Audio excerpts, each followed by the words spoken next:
नमस्कार, मैं हूं विज्ञान प्रकाश। प्रेशियस हफ्ते का मुकाबला, सब जगह चर्चा ये है कि भाई किसको कितनी सीटें आएंगी दिल्ली के चुनाव में। तो जो अलग अलग एग्जिट पोल्स हैं, हम सबसे पहले उनकी तस्वीर आपको बताएंगे और उसके बाद अपने जर्नलिस्ट के पास चलेंगे, उनसे बात करेंगे। हमारे साथ कुछ खास मेहमान भी होंगे। एक चीज बिल्कुल स्पष्ट नजर आ रही है कि एग्जिट पोल में आम आदमी पार्टी को भारी बढ़त है। एग्जिट पोल में आम आदमी पार्टी को भारी बढ़त साफ नजर आ रही है। अगर हमारे सामने ग्राफिक्स आ जाए तो मैं आपको बता सकता हूं कि कौन कौन सी जी। तो अब आप देख सकते हैं आज तक और सोलो का जो एग्जिट पोल है उसके हिसाब से 35 से 43 सीटें मिलेंगी आम आदमी पार्टी को, बीजेपी को 23 से 29 सीटें, कांग्रेस को 3 से 5 सीटें और अन्य को 2 मिलने का अनुमान है। ये आज तक का। दूसरा, अगर आप देखिए एबीपी न्यूज जो है वो नीलसन के साथ एग्जिट पोल जो उन्होंने किया है वो क्या कहते हैं, 39 सीटें आम आदमी पार्टी के लिए, भारतीय जनता पार्टी के लिए 28 सीटें और कांग्रेस के लिए 3 सीटें, अन्य के लिए कुछ भी नहीं इनके हिसाब से।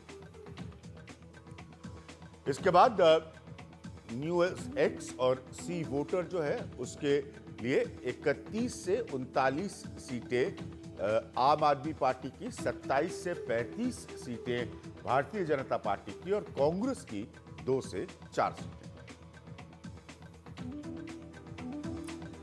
और न्यूज नेशन का जो पोल है वो बता रहा है 39 से 43 सीटें आम आदमी पार्टी के लिए, 25 से 29 सीटें बीजेपी के लिए और कांग्रेस के लिए 1 से 3 सीटें। और एक्सिस सीपीएम का जो पोल है उसमें 53 सीटें आम आदमी पार्टी के लिए, बीजेपी के लिए 17 सीटें और कांग्रेस के लिए 2।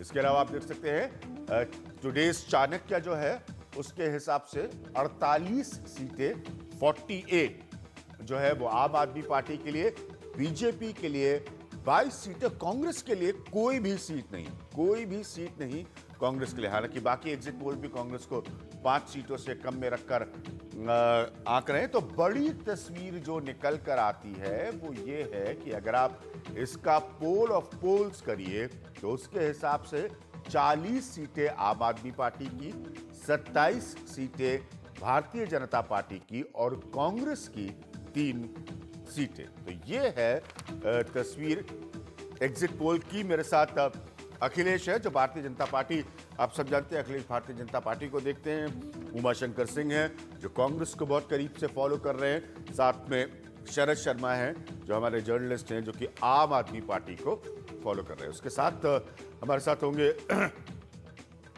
संजय सिंह, आम आदमी पार्टी के, संजय निरुपम हैं जो कि कांग्रेस को रिप्रेजेंट कर रहे हैं और अनिल जैन होंगे जो बीजेपी को रिप्रेजेंट कर रहे हैं। सबसे पहले अखिलेश आपसे शुरू करूंगा क्योंकि बहुत ही कड़वा और मुश्किल चुनाव भारतीय जनता पार्टी के लिए। अगर ये पोल ऑफ पोल्स 10 तारीख की तस्वीर बनती है, सबसे बड़ा एम्बैरेसमेंट बीजेपी में किसका होगा? अमित शाह का, किरण बेदी का या नरेंद्र मोदी का? क्यों नहीं? मुझे लगता है अभी क्या जो मोटा मुझे जो आकलन लग रहा है, एग्जिट पोल के रुझान बिल्कुल स्पष्ट हैं जी। और 10 तारीख को इसी तरह का कुछ रुझान देखने को मिलेगा। क्योंकि मैं आपको बताऊं, जमीन पर इसी तरह की फीलिंग कम से कम मुझे तो मिल रही थी।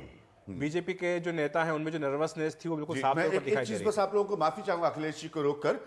हमारे आउटपुट एडिटर मिहिर मुझे बता रहे हैं कि ये जो हम आपको दिखा रहे हैं पोल ऑफ पोल्स, जो बाकी लोगों ने आकलन किया है उस पर आधारित जो हम आपको बता रहे हैं, ये 3 बजे तक की तस्वीर है। तो उनका मुझे कान में ये निर्देश है और उनका निर्देश सराखों पर कि ये आप लोगों को बताया जाए कि ये 3 बजे तक की तस्वीर है। हाँ अखिलेश, सॉरी। निश्चित तौर पर सबसे पहला अगर ये रुझान सही साबित होते हैं 10 तारीख को, जिसकी मुझे पूरी संभावना लग रही है, तो नरेंद्र मोदी जिनके चेहरे को आगे रख करके बीजेपी ने चुनाव सबसे पहले लड़ने का फैसला किया। बाद में जब समझ में आया 10 तारीख की रैली में 10 जनवरी की कि ये रैली फ्लॉप हो गई है, मोदी का जादू जो है धीरे धीरे करके नीचे उतर रहा है, तो किरण बेदी का चेहरा आगे किया गया।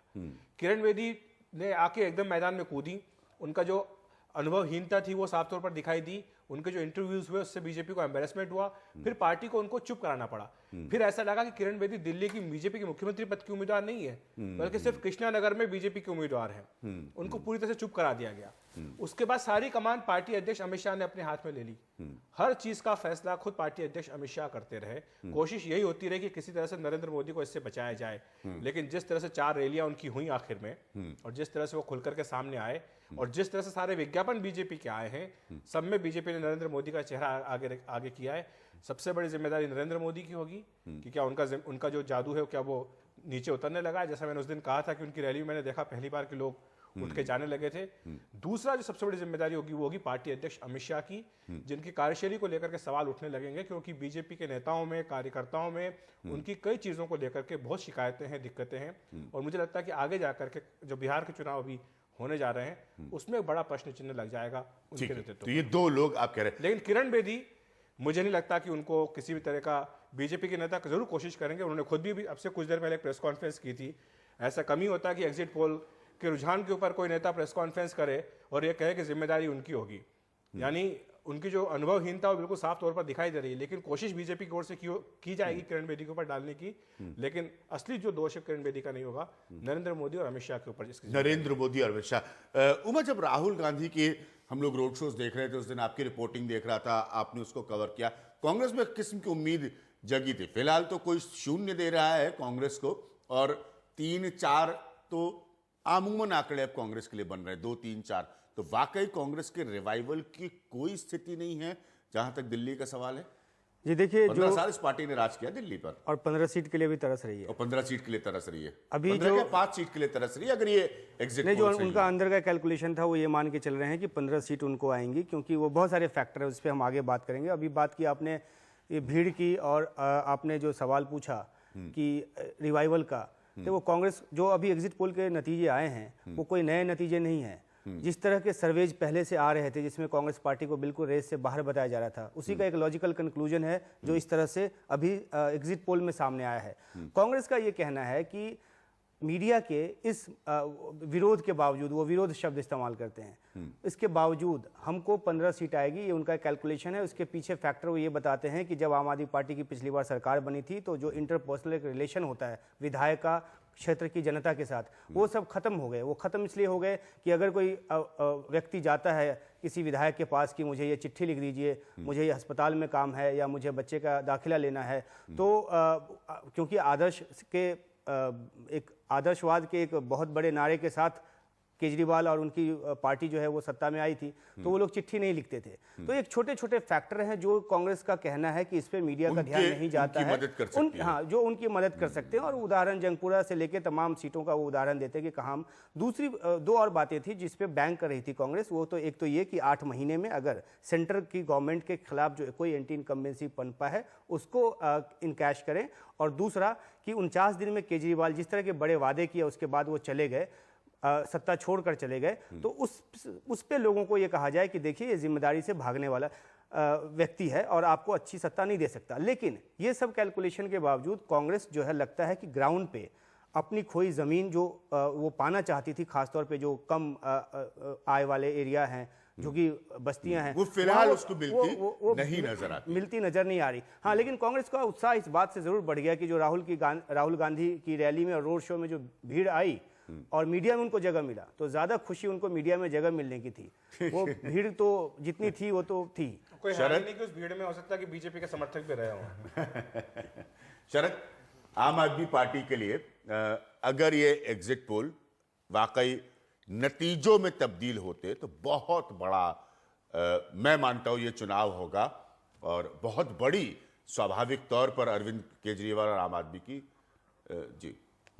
मैं आप लोगों को रोकना चाहूंगा यहां पर। इस वक्त इलेक्शन कमीशन की प्रेस कॉन्फ्रेंस आ रही है, जरा देखते हैं इलेक्शन कमीशन फाइनल नंबर्स बता रहा होगा। Ladies and gentlemen, I am very happy to announce that this election has been unprecedented in terms of voter turnout. It has never been in the history of elections in Delhi.